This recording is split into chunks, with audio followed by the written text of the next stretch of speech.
ನಮಸ್ತೆ ಸ್ನೇಹಿತರೆ, ಇವತ್ತು ನಾವು ಕನ್ನಡ ವ್ಯಾಕರಣ ಭಾಗದಲ್ಲಿ ಕನ್ನಡ ಸಂಧಿಗಳ ಬಗ್ಗೆ ತಿಳ್ಕೊಳ್ಳುವ ತುಂಬಾ ಮುಖ್ಯವಾಗಿರುವಂತಹ ವ್ಯಾಕರಣ ಭಾಗವಾಗಿರುವಂಥದ್ದು ಕನ್ನಡ ಸಂಧಿ. ಎರಡು ಅಕ್ಷರಗಳು ಕಾಲ ವಿಳಂಬವಿಲ್ಲದೆ ಸೇರುವುದೇ ಸಂಧಿ ಎನಿಸುವುದು. ಪೂರ್ವ ಪದದ ಅಂತ್ಯದ ಅಕ್ಷರ ಮತ್ತು ಉತ್ತರ ಪದದ ಆದಿ ಅಕ್ಷರಗಳ ನಡುವೆ ಸಂಧಿ ಕಾರ್ಯ ಆಗುವುದು.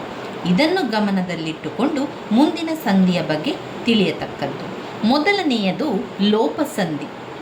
ಸ್ವರದ ಮುಂದೆ ಸ್ವರ ಬಂದು ಸಂಧಿಯಾಗುವಾಗ ಪೂರ್ವ ಪದದಲ್ಲಿರುವ ಸ್ವರವು ಅರ್ಥ ಕೆಡದಿದ್ದ ಪಕ್ಷದಲ್ಲಿ ಲೋಪವಾಗುವುದಕ್ಕೆ ಲೋಪಸಂಧಿ ಎನ್ನುವರು. ಊರು ಪ್ಲಸ್ ಊರು, ಊರೂರು. ಊ ಪ್ಲಸ್ ಊ ಎನ್ನುವಂತಹ ಕಾರ ಲೋಪವಾಗುವಂಥದ್ದು, ಅದು ಲೋಪಸಂಧಿ. ಅಲ್ಲಿ ಅಕ್ಷರದಲ್ಲಿ ಲೋಪವಾಗುವಂಥದ್ದನ್ನು ನಾವು ಕಾಣ್ಬೋದು. ಊರು ಊ ಅಂತ ಬರ್ತದೆ ನೋಡಿ, ಊರು ಅಂತ ಬಂದಾಗ ಊ ಅಂತ ಹಾಕ್ತೇವೆ, ಅದರಲ್ಲಿ ಒಂದು ಊಕಾರ ಲೋಪ ಆಗ್ತದೆ. ಬಲ್ಲೆನು ಉ ಪ್ಲಸ್ ಎಂದು ಎ, ಇಲ್ಲಿ ಬಲ್ಲೆನು ಈ ಊ ಬರುವಂಥದ್ದು ಎ, ಎರಡನೆಯ ಪದದ ಮೊದಲ ಅಕ್ಷರ.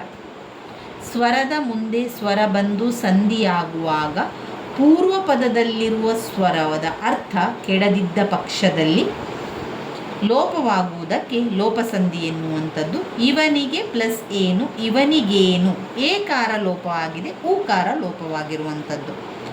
ಅರ್ಥ ಕೆಡುವಂತಿದ್ದರೆ ಲೋಪಸಂಧಿ ಮಾಡಬಾರದು.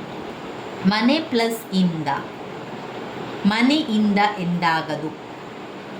ಆಗಮ ಸಂಧಿ. ಇವಿಷ್ಟು ಲೋಪಸಂಧಿ ಆಯಿತು. ಇನ್ನು ಬರುವಂಥದ್ದು ಆಗಮ ಸಂಧಿ. ಆಗಮ ಸಂಧಿ ಕೂಡ ಕನ್ನಡ ಸಂಧಿಗಳಾಗಿರುವಂಥದ್ದು.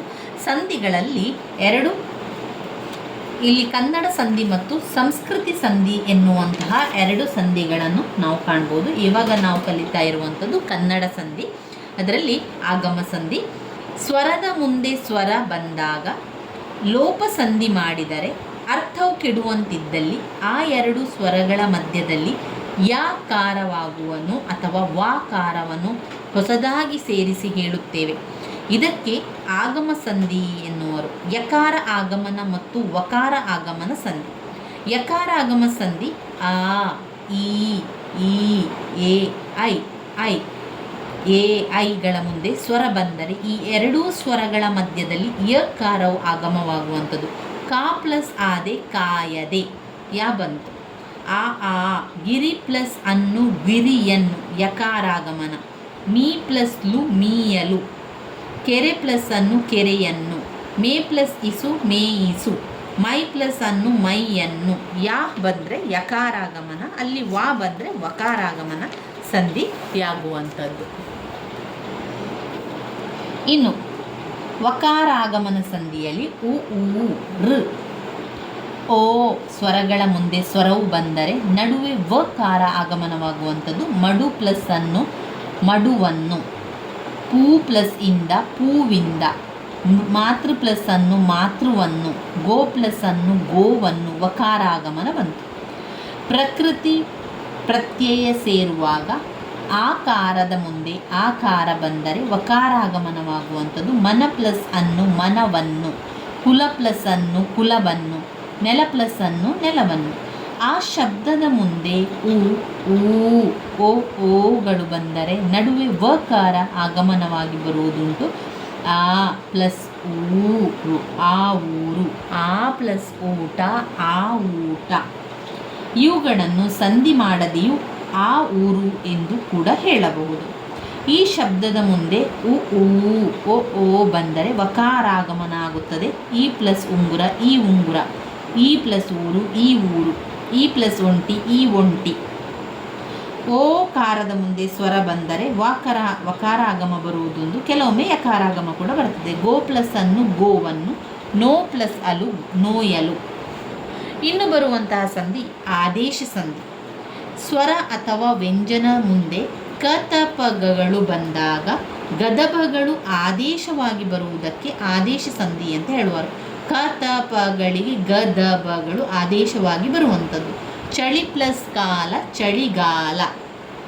ಕಾ ಇರುವಂಥದ್ದು ಇಲ್ಲಿ ಬಂದಾಗ ಅದೇನಾಗ್ತದೆ ಗ ಅಂತ ಆಗ್ತದೆ. ಕಾಕ್ಕೆ ಗ ನೋಡಿ, ಕಾಕ್ಕೆ ಗ ಬರುವಂಥದ್ದು ಉತ್ತರದಲ್ಲಿ. ನಂತರ ತಾಕ್ಕೆ ದ ಬರುವಂಥದ್ದು, ಪಾಕ್ಕೆ ಬಾ ಬರುವಂಥದ್ದು. ಚಳಿ ಪ್ಲಸ್ ಕಾಲ ಚಳಿಗಾಲ, ಬೆಟ್ಟ ಪ್ಲಸ್ ತಾವರೆ ಬೆಟ್ಟದಾವರೆ, ಕಣ್ ಪ್ಲಸ್ ಪನಿ ಕಂಬನಿ, ಬಾಯಿ ಪ್ಲಸ್ ತೆರೆ ಬಾಯ್ದೆರೆ, ಮೇಲ್ ಪ್ಲಸ್ ತುಟಿ ಮೇಲ್ತುಟಿ. ಇವುಗಳೆಲ್ಲ ಕೂಡ ಆದೇಶವಾಗಿ ಬರುವಂಥದ್ದು. ಕತಪಗಳಿಗೆ ಗದಬಗಳು ಆದೇಶವಾಗಿ ಬರುವಂಥದ್ದು ಕಾಣ್ಬೋದು. ಕೆಲವೊಮ್ಮೆ ಸಂಧಿ ಆಗಬಹುದು, ಆಗದೇ ಕೂಡ ಇರಬಹುದು. ಇದಕ್ಕೆ ವಿಕಲ್ಪ ಎಂದು ಕರೆಯುತ್ತೇವೆ. ಆದೇಶ ಸಂಧಿಯಲ್ಲಿಯೂ ಇಂತಹ ವಿಕಲ್ಪಗಳನ್ನು ಗುರುತಿಸಬಹುದು. ತಲೆ ಪ್ಲಸ್ ಕಟ್ಟು ತಲೆಗಟ್ಟು, ತಲೆ ಪ್ಲಸ್ ಕಟ್ಟು ತಲೆಕಟ್ಟು. 1-2 ಸಂಖ್ಯಾವಾಚಕಗಳಿಗೆ ಕತಪಗಳು ಎದುರಾದರೂ ಗದಬಗಳು ಆದೇಶವಾಗುವುದಿಲ್ಲ. 1 ಪ್ಲಸ್ ಪಿಡಿ ಒರ್ಪಿಡಿ, 2 ಪ್ಲಸ್ 10 ಇರ್ಪತ್ತು, 2 ಪ್ಲಸ್ 5 ಈರೈದು. ಡಾಕಾರಕ್ಕೆ ಕತಪಗಳು ಎದುರಾದಾಗ ಗದಬಗಳು ಆದೇಶವಾಗುವುದಿಲ್ಲ. ಕಾಡು ಪ್ಲಸ್ ಕಿಟ್ಟು ಕಾಲ್ಗಿಚ್ಚು, ಇದು ಆದೇಶವಾಗಿ ಬರುವಂಥದ್ದು ಕಾಲ್ಗಿಚ್ಚು. ಕೀಳ್ ಪ್ಲಸ್ ಕೆರೆ ಕೀಳ್ಕೆರೆ. ಇವಿಷ್ಟು ಕನ್ನಡ ಸಂಧಿಗಳಾಗಿದೆ. ಕನ್ನಡ ಸಂಧಿಗಳು ಯಾವುದೆಲ್ಲ? ಲೋಪಸಂಧಿ, ಆಗಮ ಸಂಧಿ, ಆದೇಶ ಸಂಧಿ. ಲೋಪಸಂಧಿ, ಆಗಮ ಸಂಧಿ, ಆದೇಶ ಸಂಧಿ, ಈ 3 ಸಂಧಿಗಳು ಕನ್ನಡದಲ್ಲಿ ಬರುವಂತಹ ಕನ್ನಡ ಸಂಧಿಗಳಾಗಿರುವಂಥದ್ದು. ಇನ್ನು ಬರುವಂತಹ ಸಂಧಿಗಳು ಸಂಸ್ಕೃತ ಸಂಧಿಗಳಾಗಿದೆ. ಸಂಸ್ಕೃತ ಸಂಧಿಗಳಲ್ಲಿ ಸವರ್ಣ ದೀರ್ಘ ಸಂಧಿ, ಗುಣಸಂಧಿ, ವೃದ್ಧಿ ಸಂಧಿ, ಎಣ್ ಸಂಧಿ. ಸವರ್ಣ ದೀರ್ಘ ಸಂಧಿ ಸಂಸ್ಕೃತ, ಗುಣಸಂಧಿ ಸಂಸ್ಕೃತ, ವೃದ್ಧಿ ಸಂಧಿ ಸಂಸ್ಕೃತ, ಎಣ್ ಸಂಧಿ ಸಂಸ್ಕೃತ. ಇವಿಷ್ಟು ಸಂಸ್ಕೃತ ಸಂಧಿಯಲ್ಲಿ ಬರುವಂಥದ್ದು. ಕನ್ನಡ ಸಂಧಿಯಲ್ಲಿ ಬರುವಂಥದ್ದು ಲೋಪಸಂಧಿ, ಆಗಮ ಸಂಧಿ, ಆದೇಶ ಸಂಧಿ. ಈ 3 ಸಂಧಿಗಳು ಬರುವಂಥದ್ದು ಕನ್ನಡದ ಸಂಧಿಗಳಲ್ಲಿ. ಇವುಗಳಲ್ಲಿ ಕೆಲವೊಂದು ವಿಚಾರಗಳನ್ನು ಅವರು ಹೇಳ್ತಾರೆ. ಸಂಧಿಗಳು ಅಂತ ಬಂದಾಗ 2 ಅಕ್ಷರಗಳು ಕಾಲ ವಿಳಂಬವಿಲ್ಲದೆ ಸೇರುವುದೇ ಸಂಧಿ. ಸಂಧಿಯಾಗುವಾಗ ಕೆಲವು ವ್ಯತ್ಯಾಸಗಳು ಕೂಡ ಉಂಟಾಗ್ತದೆ, ಅದು ಸಂಧಿ ಕಾರ್ಯ ಎನ್ನುವರು. ಪದವನ್ನು ಬಿಡಿಸಿ ಬರೆಯುವುದಕ್ಕೆ ಪದಚ್ಛೇದ ಅಂತ ಹೇಳುವಂಥದ್ದು. ಬಿಡಿಸಿ ಬರೆದ ಮೊದಲ ಪದವನ್ನು ಪೂರ್ವ ಪದ ಎಂದು, ನಂತರ ಬರೆದ ಪದವನ್ನು ಉತ್ತರ ಪದ ಎಂದು ಕರೆಯುವರು. ಸ್ವರಗಳ ನಡುವೆ ಸಂಧಿ ಕಾರ್ಯ ನಡೆದರೆ ಅದನ್ನು ಸ್ವರ ಸಂಧಿ ಅಂತ ಹೇಳುವಂಥದ್ದು. ಸ್ವರ ಸಂಧಿ ಅಂತ ಹೇಳುವಂಥದ್ದು. ಈ ರೀತಿಯಾಗಿ ಕೆಲವು ವಿಚಾರಗಳು ಸಂಧಿಗಳಲ್ಲಿ ಬರುವಂಥದ್ದು. ಮೊದಲಿಗೆ ನೀವು ಕನ್ನಡ ಸಂಧಿಗಳನ್ನು ತಿಳ್ಕೊಳ್ಳಿ. ಆದೇಶ ಸಂಧಿ, ಕನ್ನಡ ಸಂಧಿ, ಆಗಮ ಸಂಧಿ ಕನ್ನಡ ಸಂಧಿ, ಹಾಗೆ ಆದೇಶ ಸಂಧಿ ಕೂಡ ಕನ್ನಡದಲ್ಲಿ ಬರುವಂತಹ ಸಂಧಿಗಳು. ಇನ್ನು ನಾವು ಓದಬೇಕಾಗಿರುವಂಥದ್ದು ಸಂಸ್ಕೃತ ಸಂಧಿಗಳು. ಮುಂದಿನ ವಿಡಿಯೋದಲ್ಲಿ ಸಂಸ್ಕೃತ ಸಂಧಿಯ ಬಗ್ಗೆ ತಿಳ್ಕೊಳ್ಳುವ ಸ್ನೇಹಿತರೆ. ನನ್ನ ವಿಡಿಯೋಸ್ ಎಲ್ಲ ನಿಮಗೆ ಇಷ್ಟ ಆಗಿದ್ದರೆ ಲೈಕ್ ಕೊಡಿ, ಶೇರ್ ಮಾಡಿ, ಸಬ್ಸ್ಕ್ರೈಬ್ ಮಾಡಲಿಕ್ಕೆ ಮರಿಬೇಡಿ. ಧನ್ಯವಾದಗಳು.